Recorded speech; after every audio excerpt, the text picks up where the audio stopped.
La sublevación policial que se da el 30 de septiembre del 2010, aparentemente y formalmente, ¿no es cierto?, aparece como una respuesta corporativa al rechazo a una política pública, que era la ley de servicio público, que buscaba justamente universalizar los derechos y obligaciones de la burocracia civil y militar.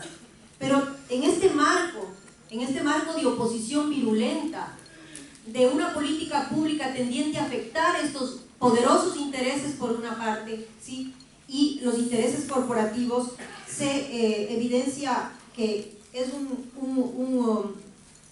digamos, un momento, un hito, podríamos decir, dentro de esta coyuntura desestabilizadora que termina en un pucho.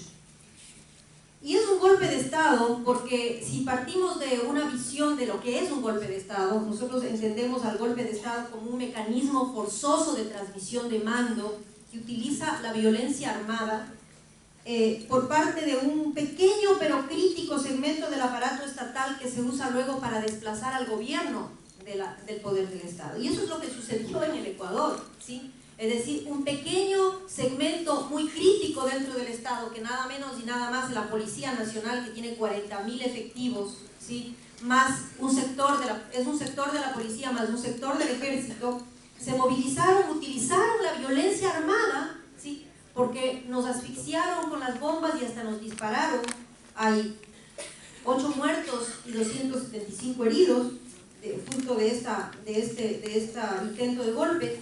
Y obviamente este sector buscaba generar alianzas y buscar convencer a la sociedad civil y también a otros sectores poderosos del Estado, incluso dentro de sus propias filas, para conseguir el apoyo y finalmente derrocar el proceso constituyente y obviamente al gobierno del presidente Correa. Toma de instalaciones, utilización de armas y violencia, búsqueda de apoyos de sectores claves, imagen de ilegitimidad, desacato a la autoridad, apoyo activo y pasivo de antiguos aliados del gobierno, un apoyo activo del MPD en todo este proceso, un apoyo sincronizado, como se ha podido comprobar, y un apoyo pasivo de la CONAIE, que no movilizó a una sola persona en contra de este atentado contra la democracia. Obviamente un vacío de poder con el secuestro del presidente, el presidente estuvo secuestrado, la ausencia del vicepresidente y coincidencialmente todos los gobernadores estaban fuera de Quito, de sus provincias de ese día, estaban concentrados en Quito en una reunión, hasta intentar matar al presidente, asesinar al presidente para desplazarlo. Además, el golpe es un proceso que tiene, digamos, una serie de señales a lo largo de un periodo de tiempo. Y ya en enero del 2010 el presidente denunció que había un proceso de conspiración y de desestabilización y de golpe en proceso, justamente por la incidencia de este partido Sociedad Patriótica del expresidente Lucio Gutiérrez, ¿sí?, dentro de las Fuerzas Armadas, a través de mails se descubrió eso, ¿no? Ahora, ¿por qué un golpe de Estado en este momento? Bueno, ya habíamos señalado que están, digamos, afectándose intereses muy poderosos, pero en este periodo se condensan una serie de contradicciones en torno a las políticas públicas. Primeramente, es un momento de profundización de medidas que afectan a los intereses oligárquicos y transnacionales. Estábamos el 30 de septiembre a portas de la obligación constitucional de los banqueros de vender sus medios de comunicación, que tenían que hacerlo hasta el 20 de octubre.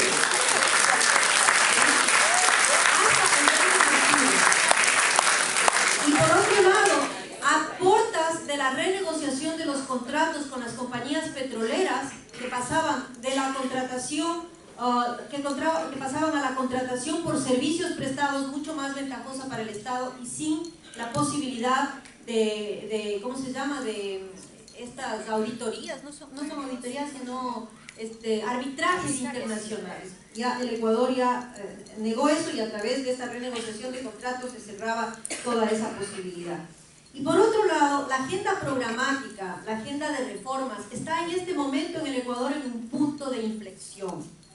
Si se aprueban las leyes que se están buscando aprobar, la ley de educación superior, bueno, la ley de educación superior ya pasó con vetos, aunque hay una serie de impugnaciones, etcétera. Todas las leyes que están en proceso podríamos decir, en un stand-by, en un compás de espera, ya debían haberse aprobado en noviembre. Pero si esas leyes se aprueban, entonces el proceso constituyente ya sigue un rumbo, definitivamente. Se define el rumbo del proceso constituyente y se define la orientación de la transición institucional.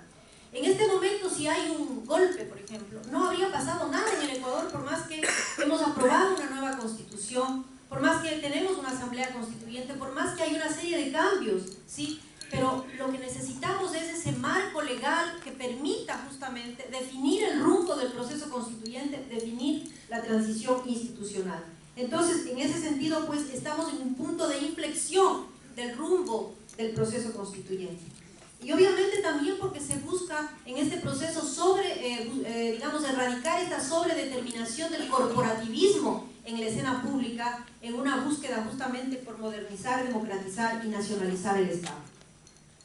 Los actores sociales y políticos del golpe son los siguientes, a nuestra manera de ver. Una nueva derecha que está, digamos, encarnada en el Partido Sociedad Patriótica de Lucio Gutiérrez, que para nosotros es la principal responsable. Esta organización tiene vínculos con grandes grupos conectados al capital monopólico y está totalmente entregada a la oligarquía, a tal punto que la oligarquía apostó por esa candidatura en las últimas elecciones, y tiene además una base social en los policías y en los sectores militares. Ellos trabajan justamente, desde septiembre ellos empezaron a movilizar a esa población para recoger las firmas de inscribir el partido, porque hay que reinscribir a los partidos en este momento. Ellos movilizaron, ellos estuvieron justamente detrás de este intento de golpe o este putsch. La derecha tradicional también estuvo presente, la derecha del Partido Social Cristiano, el PRIAN Madera de Guerrero, que representa los intereses de los grupos oligárquicos regionales. Y lo más duro de admitir es que la izquierda corporativa se convierte en una fuerza auxiliar de la derecha en este momento histórico en el Ecuador. Las conclusiones, muy brevemente, se evidencia obviamente que la democracia ecuatoriana es una democracia muy frágil, muy débil. Nosotros la hemos caracterizado como una democracia sitiada. Es una democracia sitiada, es una democracia intervenida por el aparato represivo que dirime los conflictos en curso en la sociedad civil. Ese era uno de los objetivos justamente de este gobierno del presidente Correa. Cuando se posesiona Correa, dice a los militares: ustedes ya no van a poder nombrar ministro de Defensa. Ministro de Defensa lo nombro yo, porque, digamos, una de las prerrogativas con las que se quedaron los militares luego de la dictadura era nombrar ministros de Defensa, ¿sí? Y entonces el presidente le dijo: ustedes no van a nombrar, nombro yo, y además nombro a una mujer. Nombró a una mujer.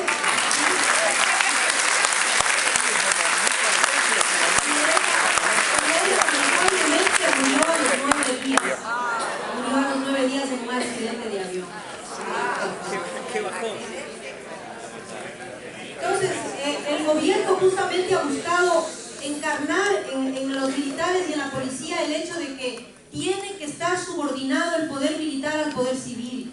Pero obviamente esto no se ha encarnado, hay una débil mediación del proceso constituyente en esto, y se puede comprobar eso. Se comprobó de que digamos, no hay canales formales de inteligencia que están funcionando, y más bien los que funcionan son los canales informales. Nosotros creemos, aunque el presidente y el gobierno han tratado de desmontar la influencia de la CIA en el aparato policial y militar, obviamente la influencia de la CIA se mantiene. Otra conclusión importante es que el terreno político ideológico de la izquierda histórica o de la izquierda desde los años 60 hasta la actualidad se desdibuja, ¿no? Se desdibuja. Evidentemente hay una escisión. Ahorita en el Ecuador hay una gran polarización político-ideológica, pero esa polarización no es únicamente entre derecha e izquierda, se da dentro de la izquierda también, una polarización entre proyectos corporativos y proyectos políticos. Obviamente creemos que esa es una oportunidad para dar el salto, ¿no es cierto?, de una política básicamente corporativa hacia una nueva política que plantee justamente un eje de ciudadanía, un eje de lo público en el quehacer de la acción de la izquierda. Ahora, ¿por qué no triunfa el golpe y por qué deriva en un putsch? Deriva por la movilización popular que se dio a nivel nacional. La gente está dispuesta a defender el proceso constituyente, pero obviamente falta mucha organización, falta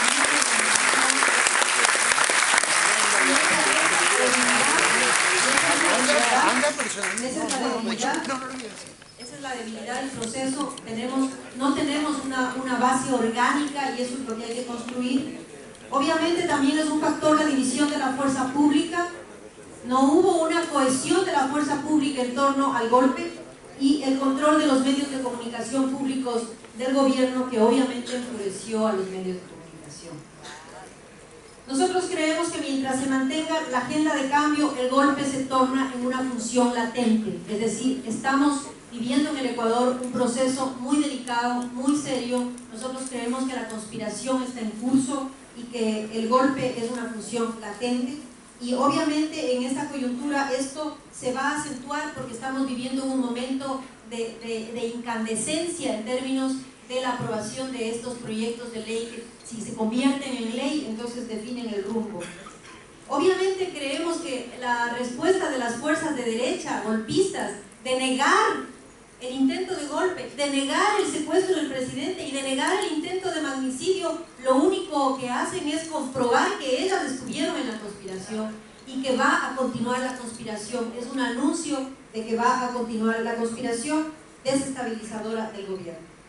La respuesta del gobierno ha sido que vamos a radicalizar el proceso y a trabajar en la organización política del pueblo, pero creemos que eso es insuficiente. Hay que trabajar en la construcción orgánica del proyecto, es decir, en la definición de una hegemonía de clases, podríamos decir, que le dote de un alcance estratégico y le enraíce en los sectores populares que lo puedan defender frente a la alianza golpista.